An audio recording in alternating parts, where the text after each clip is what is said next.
Hi friends, welcome to Madras விருந்து. கடல் பாசியில் fruits எல்லாமே சேர்த்து சுவையான ஜெல்லி எப்படி பண்ணுறதுன்னு பார்க்கலாம். ஸ்டவ் ஆன் பண்ணிவிட்டு பாத்திரம் வச்சுக்கலாம். இதில் கடல் பாசியை நம்ம சேர்த்துக்கலாம். இந்த கடல் பாசிக்கு பேர் அகர் அகர்னு சொல்லுவாங்க. கடல் பாசி மெல்ட் ஆகிறதுக்காக 3 கப் அளவுக்கு தண்ணி சேர்த்துக்கலாம்.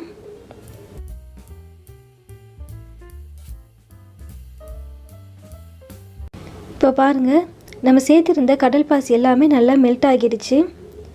இப்போ இது கூட 5லேருந்து 6 டேபிள் ஸ்பூன் அளவுக்கு சர்க்கரை சேர்த்துக்கலாம். கடல் பாசியில் சேர்த்துருக்க சர்க்கரை நல்லா மெல்ட் ஆகட்டும். இப்போ ஸ்டவ் லோ ஃப்ளேமில் வச்சுட்டு நம்ம பொடிசாக கட் பண்ணி வச்சுருக்க ஃப்ரூட்ஸ் எல்லாமே ஒரு பிளேட்டில் அரேஞ்ச் பண்ணிக்கலாம். 1 கப் அளவுக்கு பொடியாக நறுக்கின ஆப்பிள் சேர்த்துக்கலாம். பாதி கப் அளவுக்கு ஆரஞ்சு பழம் சேர்த்துக்கலாம். 1 கப் அளவுக்கு திராட்சை பொடியாக நறுக்கினது அதையும் சேர்த்துக்கலாம். 1 கப் அளவுக்கு மாதுளை பழம் சேர்த்துக்கலாம். நம்ம வீட்டில் என்ன ஃப்ரூட்ஸ் இருக்கோ அது எல்லாமே இதே மாதிரி சின்ன சின்னதாக கட் பண்ணிவிட்டு ஒரு பிளேட்டில் அரேஞ்ச் பண்ணிக்கலாம். பார்க்குறதுக்கு எவ்வளோ கலர்ஃபுல்லாக இருக்குது பாருங்கள்.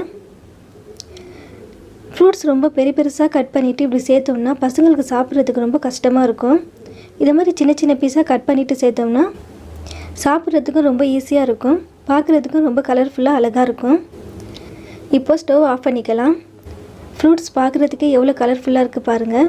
இப்போ இது கூட கடல் பாசி சேர்த்துக்கலாம். ஃப்ரிட்ஜில் வைக்காமல் வெளியில் வச்சோம்னாலே ½ அன் ஹவர்லேயே நல்லா செட் ஆகிடும். ஏன்னா சில பேருக்கு ஃப்ரிட்ஜில் வச்சுட்டு எடுத்து சாப்பிட்டோம்னா உடனே தும்மல் வந்துடும். அது மாதிரி இருக்கவங்க ஃப்ரிட்ஜில் வைக்க வேண்டாம். ஏன்னா வெளியிலேயே நல்லா இது செட் ஆகிடும். நானும் ஃப்ரிட்ஜில் வைக்க போகிறதில்ல.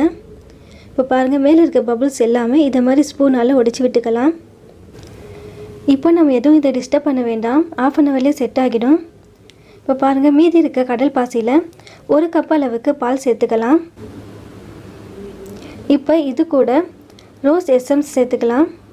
ரோஸ் மில்க் செய்யும்போது சேர்ப்போம் இல்லையா, அந்த எசன்ஸ் தான் இது. உங்களுக்கு வேறு ஏதாவது எசன்ஸ் சேர்க்கணுன்னு விருப்பம் இருந்தாலும் வேறு எசன்ஸ் கூட நீங்கள் சேர்த்துக்கலாம். இப்போ பாருங்கள், பார்க்குறதுக்கே நல்லா கலர்ஃபுல்லாக இருக்குது. இப்போ இது கூட பொடியாக நறுக்கி வச்சுருக்க பாதாம் சேர்த்துக்கிறேன். உங்கள்கிட்ட வேறு எந்த நட்ஸ் இருந்தாலும் அதை சேர்த்துக்கோங்க. இப்போ நல்லா ஒரு கொதி வந்ததும் ஸ்டவ் ஆஃப் பண்ணிக்கலாம். இப்போ இதுவும் ஒரு பிளேட்டில் சேர்த்துக்கலாம். இப்போ பாருங்கள், நல்லா சூடாக இருக்குது. ½ அன் ஹவர்லேயே நல்லா செட் ஆகிடும். இப்போ இதுலேயும் மேலே பபுள்ஸ் ஃபார்ம் ஆகிருக்கு. இதே மாதிரி ஒரு கரண்டியில் ஸ்பூன் வச்சு அதை உடச்சி விட்டுக்கலாம். ஏன்னா செட் ஆகும்போது பபுள்ஸ் இருந்துச்சுன்னா பபுள்ஸோடு அப்படியே செட் ஆகிடும். அதனால் பபுள்ஸை நல்லா உடச்சி விட்டுக்கோங்க. இப்போ இதை எந்த டிஸ்டர்பும் பண்ணாமல் ஒரு ஓரமாக எடுத்து வச்சுக்கலாம். நம்ம ஃப்ரூட்டில் செஞ்சது எவ்வளோ அழகாக செட் ஆகியிருக்கு பாருங்கள். ஃப்ரிட்ஜில் வைக்காமையே நல்லா செட் ஆகிடுச்சு. பார்க்குறதுக்கும் நல்லா கலர்ஃபுல்லாக வந்திருக்கு பாருங்கள். இப்போ நல்லா இதே மாதிரி ஓரமாக இப்படி எடுத்து விட்டுட்டு சின்ன சின்ன பீஸாக கட் பண்ணிக்கலாம். கடல் பாசி நல்லா உடம்புக்கு குளிர்ச்சி தரும். அந்த கடல் பாசி கூட ஃப்ரூட்ஸ் சேர்த்து செய்கிறனால இன்னமும் நல்லா உடம்பு குளிர்ச்சியாக இருக்கும். ஆஃபீஸ்க்கு ஸ்கூலுக்கு போகிறவங்களுக்கு லஞ்ச் கட்டும்போது ஒரு சின்ன பாக்ஸில் இதே மாதிரி 4 பீஸ் கட் பண்ணி வச்சு கொடுத்தோம்னா லஞ்ச் டைமில் சாப்பிட்றதுக்கு அவங்க ரொம்ப குளிர்ச்சியாக இருக்கும். இதனால் நல்லா ஃப்ரெஷ்ஷாக ஃபீல் பண்ணுவாங்க. ஏன்னா வெயில் அந்த அளவுக்கு இருக்குது. நிறைய பேர் பெரிய பெரிய ஃப்ரூட்ஸாக கட் பண்ணி சேர்ப்பாங்க. அது மாதிரி பெரிய பெரிய ஃப்ரூட்ஸாக கட் பண்ணி சேர்த்தோம்னா பார்க்குறதுக்கு வேணால் டிஸ்பிளேக்கு ரொம்ப அழகாக இருக்கும். ஆனால் சாப்பிட்றதுக்கு ரொம்ப கொஞ்சம் சிரமமாகவே இருக்கும். அதனால் இதை மாதிரி சின்ன சின்ன பீஸாக கட் பண்ணி சேர்த்துட்டோம்னா சாப்பிட்றதுக்கு ரொம்ப ஈஸியாக இருக்கும். இப்போ பாருங்கள், எல்லாம் நல்லா கட் பண்ணியாச்சு.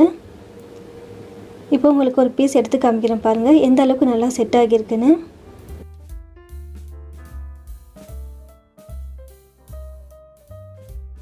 எவ்வளோ அழகாக பீஸாக வந்திருக்கு பாருங்கள். இப்போ நம்ம பால் சேர்த்து செஞ்சது பார்ப்போம். இதுவும் நம்ம ஃப்ரிட்ஜில் வைக்கவே இல்லை. ½ அன் ஹவர்லேயே நல்லா செட் ஆகிடுச்சு. இப்போ பாருங்கள் எந்த அளவுக்கு நல்லா செட் ஆகியிருக்குன்ட்டு. இப்போ அதே மாதிரி சின்ன சின்ன பீஸாக கட் பண்ணிக்கலாம். நான் ரோஸ் எசன்ஸ் சேர்த்து செஞ்சுருக்கேன்.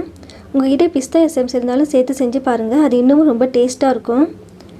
இதே மாதிரி காலையிலே செஞ்சுட்டு சின்ன சின்ன பீஸாக கட் பண்ணிவிட்டு ஃப்ரிட்ஜில் எடுத்து வச்சிட்டோம்னா மதியம் டைமில் நல்லா வெயிலில் சில்லுன்னு சாப்பிட்டோம்னா ரொம்பவே சூப்பராக இருக்கும். எவ்வளோ அழகாக நல்லா பீஸாக வந்திருக்கு பாருங்கள். இந்த சம்மரில் இது நல்ல ஒரு ரெசிபிங்க. கண்டிப்பாக எல்லாருமே ட்ரை பண்ணி பாருங்கள். எப்போவும் சொல்கிற மாதிரி தான், உங்களுக்கு இந்த ரெசிபி பிடிச்சிருந்துச்சுன்னா கண்டிப்பாக வீட்டில் ட்ரை பண்ணி பாருங்கள். எப்படி இருந்துச்சுன்னு எனக்கு கமெண்ட் பண்ணுங்கள். மறக்காமல் நம்ம மெட்ராஸ் விருந்து சேனலுக்கும் சப்ஸ்கிரைப் பண்ணிக்கோங்க. தேங்க்யூ.